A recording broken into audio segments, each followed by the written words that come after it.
A ver, déjame hacerte una pregunta rápida. ¿Cuándo fue la última vez que tomaste una decisión importante y después, en la tarde o en la noche, te quedaste pensando por qué hice eso?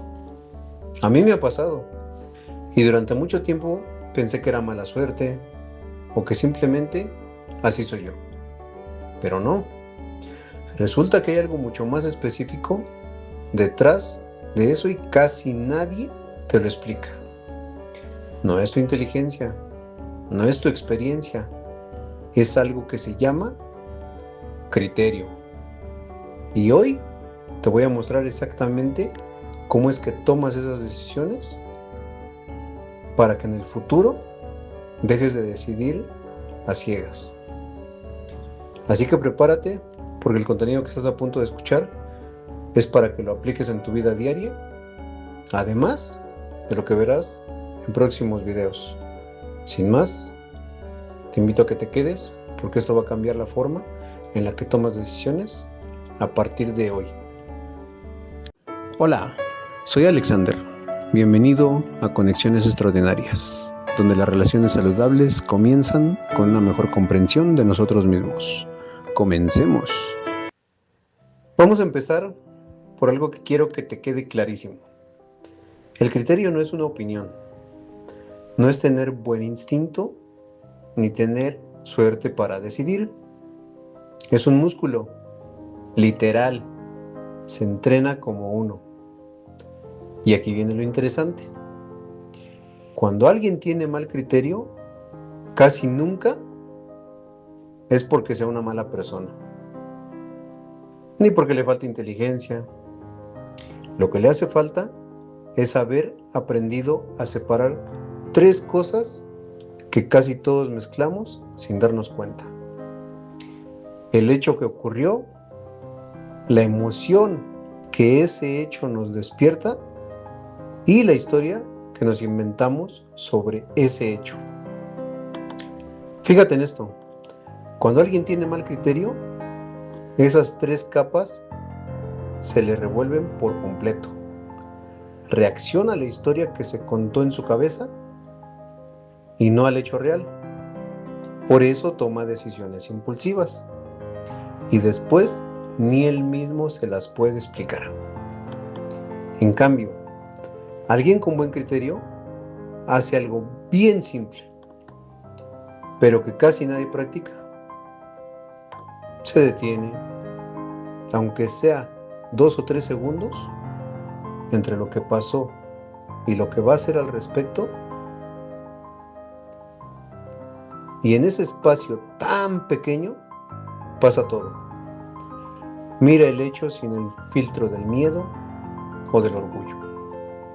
Considera más de una perspectiva, piensa en las consecuencias a corto y a largo plazo y se pregunta si lo que está a punto de decidir de verdad se alinea con lo que a él le importa. En ese espacio, ese pequeño hueco entre el estímulo y la respuesta es literalmente donde se construye o se destruye tu vida. Y allí vive tu criterio. Pero para que entiendas bien por qué a veces ese espacio se nos cierra sin darnos cuenta, tenemos que hablar de qué es lo que realmente está jalando tus decisiones por detrás. Porque tu criterio no nace de la nada, se va formando y a veces deformando por 5 factores concretos. El primero es tu experiencia personal. Todo lo que ya viviste, lo bueno y lo malo, se convierte en un filtro con el que interpretas lo nuevo. El problema es cuando ese filtro se queda atorado. Si algo te salió mal una vez, tu cerebro puede generalizar y cerrarte puertas que en realidad sí valía la pena volver a abrir. El segundo es tu educación y el conocimiento que has adquirido. Entre más herramientas mentales tengas, desde distintas disciplinas, lecturas, formas de pensar, más ángulos puedes usar para evaluar una situación. Cuando tu educación es limitada en un tema, tiendes a decidir con la única herramienta que tienes a la mano, aunque no sea la correcta para ese problema. El tercero son tus valores personales, lo que consideras importante, tu ética, tus prioridades, en qué crees. Esas guían tus decisiones incluso cuando no lo notas. El riesgo aquí es decidir con valores que ni siquiera son tuyos, sino que heredaste sin cuestionarlos. El cuarto es la influencia social. Tu familia, tus amigos, tu entorno, hasta las redes sociales moldean cómo piensas, muchas veces sin que te des cuenta, y aquí está el peligro real. A veces tomamos decisiones no porque de verdad las queramos, sino porque tememos lo que la gente de nuestro entorno va a pensar si decidimos distinto a ellos. Y el quinto, quizás el más traicionero de todos, son los sesgos cognitivos. Esos atajos mentales, como la aversión a la pérdida o quedarte solo con la información que confirma lo que ya creías. Te hace sentir que estás siendo racional cuando en realidad tu cerebro está tomando el camino fácil. ¿Y por qué te cuento todo esto? Porque estos 5 factores no son malos en sí mismos, son parte natural de cómo funcionamos. El problema aparece, y quiero que esto te quede bien claro, cuando actúan solos, sin que tú los cuestiones. Ahí es cuando tu criterio deja de ser tuyo y empieza a ser piloto automático. Y esto que te estoy contando no me lo inventé, ni es puro discurso motivacional. Hay ciencia detrás y bastante sólida. Un psicólogo llamado Herbert Simon, que ganó el Nobel por esto, propuso hace décadas algo que llamó racionalidad limitada. Básicamente dijo: los seres humanos intentamos decidir de forma racional, pero nuestra mente tiene límites de tiempo, de memoria, de información disponible. Entonces, en la práctica, terminamos usando atajos mentales para decidir más rápido, aunque estos atajos no siempre nos lleven al mejor resultado. Años más tarde, Daniel Kahneman y Amos Tversky, también premiados con el Nobel, por cierto, fueron todavía más lejos. Descubrieron que esos atajos mentales, los famosos heurísticos, no nos hacen fallar al azar. Fallamos siempre de la misma manera en las mismas situaciones, porque nuestro cerebro prefiere la respuesta fácil y accesible antes que la respuesta correcta. Y hay una idea de Kahneman que a mí personalmente me voló la cabeza cuando la leí. Dice que cuando nos enfrentamos a una pregunta difícil, muchas veces, sin darnos cuenta, terminamos respondiendo una pregunta mucho más fácil en su lugar. Por ejemplo, en lugar de responder: ¿este es el trabajo correcto para mi futuro?, terminamos respondiendo algo mucho más simple como: me cayó bien la persona que me entrevistó. Y ahí está, exactamente ahí, el mecanismo detrás de un mal criterio. Cambiamos la pregunta difícil por la fácil, sin darnos cuenta siquiera de lo que hicimos. Ahora, la buena noticia: Kahneman, junto con otro investigador llamado Gary Klein, también documentó que la intuición experta sí puede volverse confiable, pero solo cuando se construye con práctica constante y con retroalimentación real sobre los errores que cometemos. Es decir, el criterio no es un talento con el que naces, es una habilidad que se entrena como cualquier otra. Te voy a contar algo que le pasó a Daniela, de 29 años, para que veas cómo funciona esto en la vida real.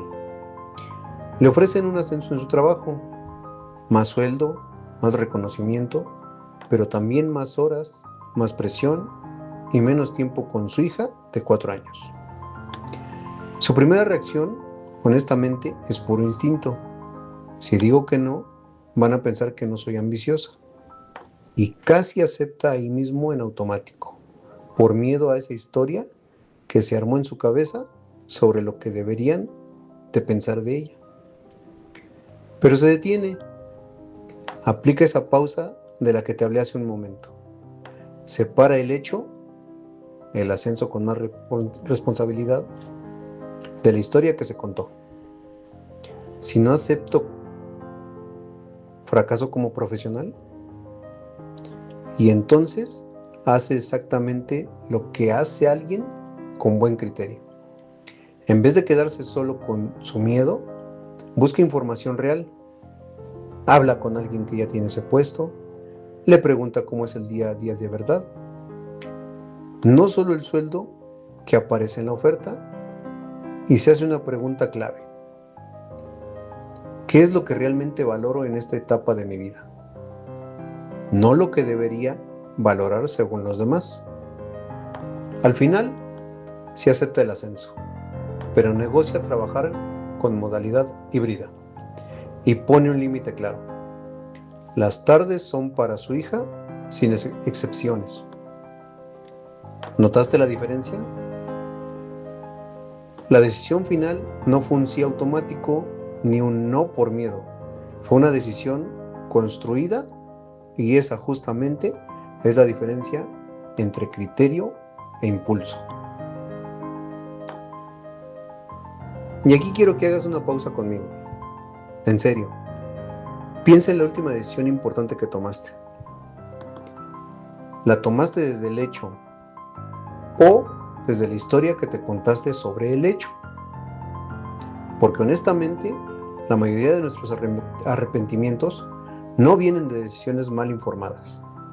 Vienen de decisiones tomadas desde el miedo, desde el orgullo o desde la urgencia de que alguien más dejará de vernos de cierta manera. Bueno, ya viste la teoría, ya viste el ejemplo. Ahora vamos a lo práctico, porque de nada sirve entender esto si no lo puedes usar hoy mismo. Te dejo 3 herramientas concretas. 1. La pausa de los 3 segundos. Antes de decidir algo importante, detente literalmente 3 segundos y pregúntate, ¿estoy respondiendo al hecho o a la historia que me conté sobre el hecho? Suena simple, pero créeme, cambia todo. 2. La regla de las 2 fuentes. Nunca decidas algo relevante con una sola fuente de información o con una sola perspectiva. Busca al menos un punto de vista que contradiga tu primera impresión, aunque te incomode.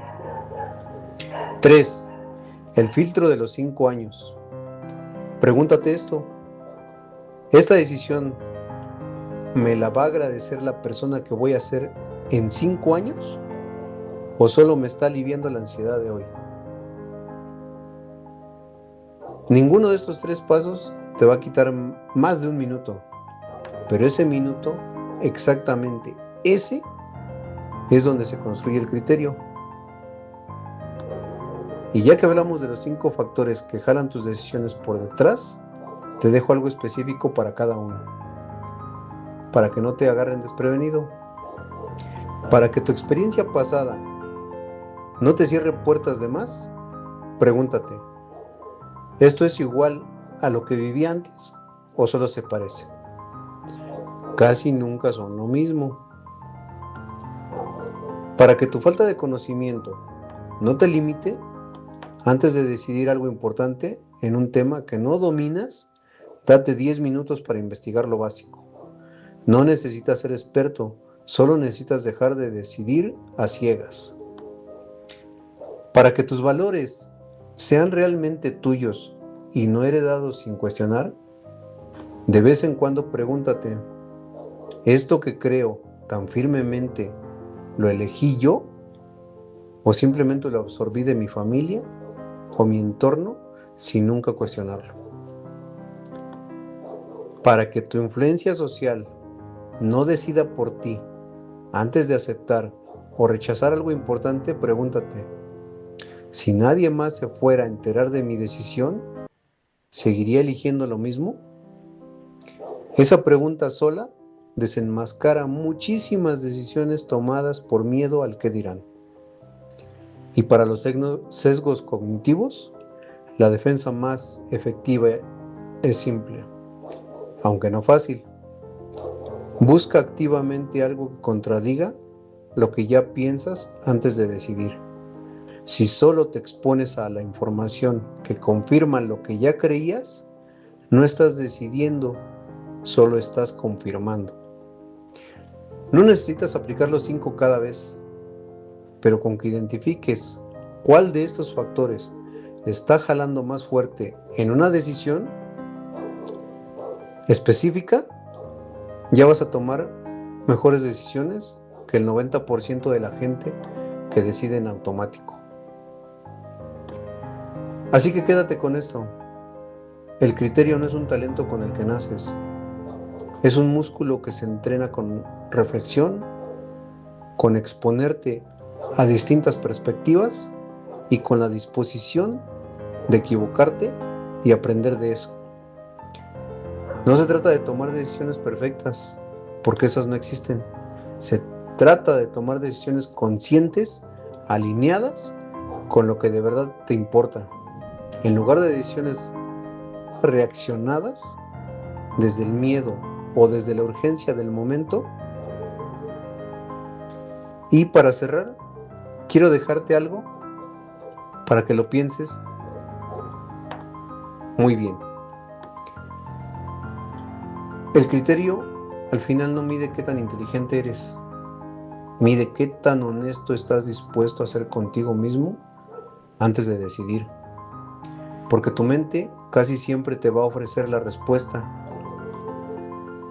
la fácil primero, pero solo las personas con verdadero criterio se atreven a preguntarse, ¿y si la respuesta fácil no es la correcta? Bueno, ahora ya sabes cómo se construye tu brújula interna del criterio. En el próximo video arrancaremos con la serie de los enfrentamientos que definen cómo pensamos, decidimos y vivimos. Son varias metodologías que vamos a ir viendo poco a poco, así que no te lo pierdas. Nuevamente gracias si llegaste hasta esta parte del video. Si te gustó este contenido y deseas seguir aprendiendo sobre relaciones más sanas, inteligencia emocional y crecimiento personal, te invito a acompañarnos en este camino. Suscríbete a Conexiones Extraordinarias y recuerda, las mejores relaciones comienzan cuando aprendemos a conocernos mejor a nosotros mismos. Soy Alex. Gracias por acompañarme y nos vemos en el próximo video.